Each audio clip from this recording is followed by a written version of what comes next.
Olá, pessoal do terceiro ano, tudo bem com vocês? Espero que sim.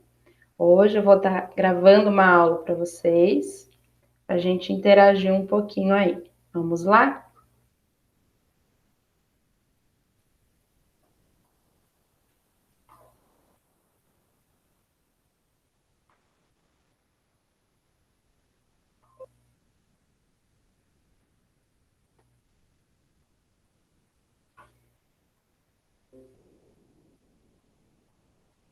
Pessoal, nós vamos falar sobre o reino plantae, o reino das plantas, tá? Esse reino, ele é muito diverso. Então, ele é formado pelos musgos, pelas samambaias, plantas aquáticas, pêssego, dioneia, o pinheiro, a alga, uva, a araucária e flor, tá? Então essa aula ela se inicia com essa exposição de imagens. Inclusive eu já coloquei essas imagens para vocês trabalharem lá no Google Sala de Aula. Então, quais diferenças morfológicas que a gente pode observar a partir dessas imagens? É possível identificar diferenças de ambientes de cada uma delas? Todas as imagens apresentam plantas? Então vamos lá, vamos pegar o pêssego, né? O pêssego que é uma árvore frutífera. Ela tem diferença quando eu comparo ela com o pinheiro, por exemplo, que é um representante do grupo das gimnospermas? Sim, tem sim, e nós vamos ver nessa aula de hoje. Quais são as características então do meu reino, né? Do reino plantar? Todas as células que formam esse reino, essa planta, elas são eucarióticas, ou seja, ela tem um núcleo verdadeiro ali, ela tem a carioteca ao redor do núcleo. A parede celular é presente, formada por celulose. A organização celular é multicelular, ou seja, muitas células para formar as plantas. E a reserva de energia dessas plantas é o amido, tá? Alguns exemplos: jabuticabeira, grama, samambaia e musgo. Como que essas plantas, né, do reino plantae se alimentam? Na grande maioria, elas são seres autótrofos fotossintetizantes.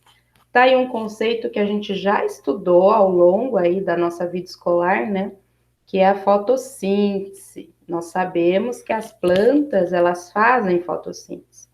Então, elas produzem o seu próprio alimento através da absorção da luz, né, na presença de clorofila, ela vai produzir o seu próprio alimento.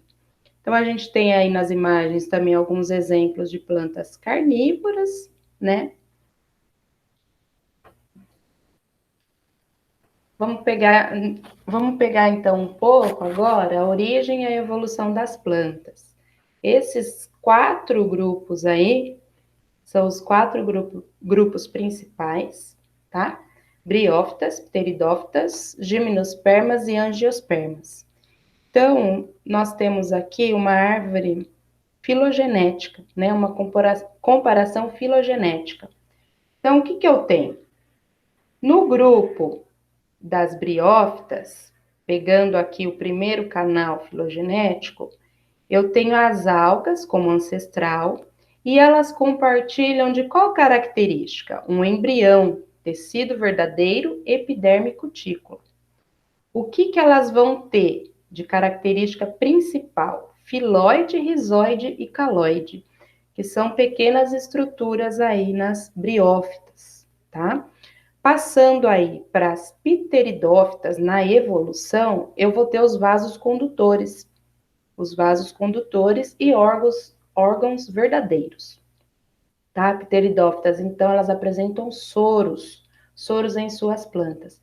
Pessoal, briófitas, o representante mais comum são os musgos, aquele que nós vemos nas calçadas, aquele verdinho, que parece um tapetinho, tá? Pteridófitas, os representantes mais comuns são as samambaias, tá? Aquela que a nossa mãe deixa ali pendurada de enfeite na varanda, tá bom? Então, vamos lá. Gimnospermas. Gimnospermas, nosso representante aí são os pinheiros. Então, eu tenho aí na figura os pinheiros e as pinhas. Pegando a filogenia aqui, né, a evolução das plantas, o que eles compartilham? Semente e grão de pólen, tá? O que eles apresentam? Cones. Gimnospermas são plantas que apresentam aí diferentes cones. E aí, pegando nossa final aí, as angiospermas, elas vão apresentar flores e frutos, tá? Então, vamos detalhar agora cada um desses grupos, né? Falei para vocês ali da evolução, fizemos uma introdução, agora vamos para as características. Quais são as características das briófitas? Elas são plantas com tamanhos reduzidos. Vocês podem ver aí as imagens dos musgos, hepáticas e antoceros, tá? Por que ela tem um tamanho reduzido? Porque elas não têm vaso condutor de seiva, elas são avasculares. Então, para eu transportar a seiva da raiz para a folha, eu não tenho um vaso. Então, ela fica bem pequenininha ali, tá? Ela tem rizoide, caloide, filóide, raizinha, caulezinho e um filóidezinho, tá? E ela vai se desenvolver em ambientes úmidos e sombreados. Para a reprodução dela, ela vai depender de água, tá? E a fase de reprodução duradoura dela é o gametófito. Então, nessa reprodução, eu vou ter alternância de geração, tá bom? Ela vai ser totalmente dependente de água. Nessa reprodução, eu vou ter ela da forma assexuada e na forma sexuada. Na forma assexuada, eu vou ter a fragmentação dos propágulos e na sexuada, eu vou ter os anterídeos e o arquegônio. O anterídeo, que é a forma masculina, ele vai liberar o anterozoide, e o arquegônio, que é a forma feminina, vai liberar a oosfera, tá bom? Então, pegando aí, qual é a importância dessas plantas, né? Essas pequenas plantas, as briófitas. Elas são pioneiras, o que isso quer dizer?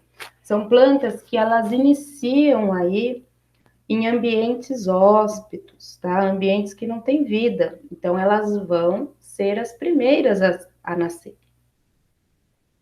Elas vão ter o papel de retenção de água, tá? Como essa espécie da Sphagnum sp. Ela diminui a chance de erosão, porque ela segura ali o solo. Ela é um bom indicador ambiental, tá? Por quê? Porque as turfas, elas absorvem alta concentração de gás carbônico. Ela também pode ser usada como combustível e substrato. Então, falamos aí do primeiro grupo. Agora vamos para o segundo, que são as pteridófitas. Olha lá, tem a samambaia, a venca e uma samambaia sul, né, na natureza, nas imagens.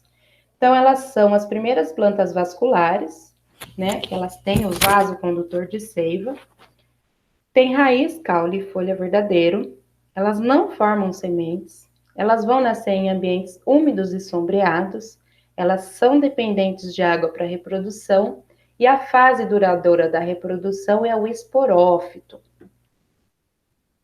Então vamos pegar aí a reprodução, também alternância de gerações, totalmente dependente de água.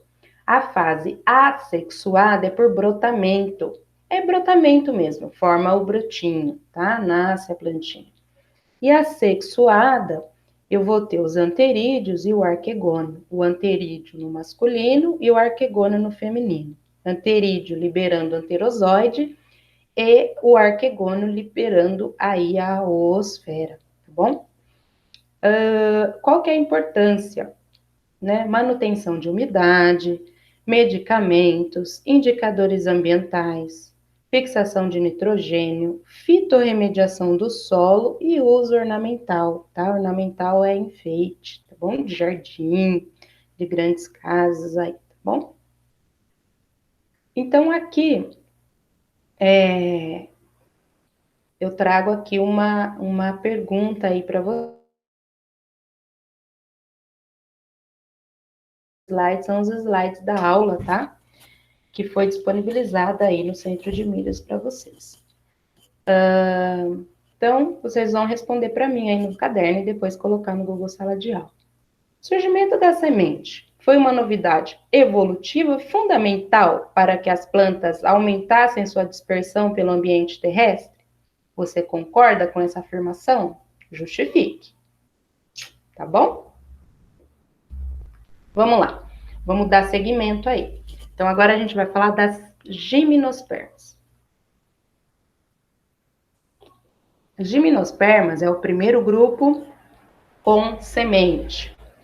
Eles não dependem da água diretamente para se reproduzir. Eles já têm grãos de pólen. As árvores se apresentam com troncos fortes, resistentes e folhas alongadas. Eles conquistaram definitivamente o ambiente terrestre, tá bom? E eles estão presentes aí em clima frio temperado. A fase duradoura aí da reprodução é o esporófito. Vamos ver, olha lá. Aqui eu tenho nessas imagens os representantes aí das gimnospermas. O famoso pinheiro, a sequoia, que é uma árvore gigantesca. Olha lá a pessoa, né? Sentada ali para fazer a comparação com o tamanho. A araucária é muito presente na região sul aí aqui do Brasil. A efedra, tá? Que está no grupo das guinetáceas. O ginkgo biloba, que é um fitoterápico muito utilizado aí, tá bom? E as cicas, tá? São ornamentais. Como é que vai ser, então, a reprodução das gimnospermas? Elas são independentes de água e a polinização se dá pelo vento. Então, eu vou começar ali no meu estróbilo, tá bom? Meu estróbilo, que tá aí na imagem, ele vai ter esporanjo. O esporanjo dele tem microesporos. Nesse microesporos, eu tenho grãos de pólen. Grão de pólen, vou ter o tubo polínico, tá bom? Os núcleos espermáticos, que vai me dar o embrião, tá? Esse estróbilo que eu falei é o masculino, tá bom? E agora nós vamos ver o feminino. O feminino, ele vai ter o esporanjo, né? O óvulo, o esporanjo, que é o megaesporo. O gametófito, que vai liberar o osfero, tá bom? O encontro aí vai gerar o embrião, tá? Quais são as características importantes aí das gimnospermas? Né? Ela tem uma aplicação industrial, claro, né? Na fabricação do papel, cola, goma, móveis, lenha, antissépticos, óleos, resinas, remédios, perfumes, alimentação, plantas ornamentais. Aqui na imagem eu tenho o âmbar, bom? Âmbar. Vamos lá, então, agora para o nosso último grupo, as angiospermas. Angiospermas são as plantas que têm a maior diversidade de formas, cores e tamanhos. Os vasos condutores são presentes, semente e pólen. Flores e frutos é o destaque desse grupo. Flores para polinização, eu tenho aí na imagem, tá? Uma abelha aí polinizando, um agente polinizador. E frutos também na imagem, que é uma maçã, para dispersão de sementes, tá? Angiospermas, então, são encontradas na maioria dos ambientes terrestres e aquáticos, tá bom? É um grupo representado por árvores, arbustos, herbáceas, gramíneas, plantas aquáticas e outras. Essa planta aquática que está representada aqui na imagem é a Vitória Régia, tá joia? Aqui, então, eu vou deixar a atividade para vocês, né? Relembrando o que foi passado na aula, principais características dos fungos, a importância ecológica e econômica, a comparação dos diferentes grupos vegetais, tá? Pegando aí a linha evolutiva, as características morfofuncionais aos habitats ocupados por cada grupo e a importância ecológica e econômica aí desses grupos vegetais. Tá bom, pessoal? Então, eu vou estar encerrando essa aula com vocês, tá bom? E até mais, até a próxima.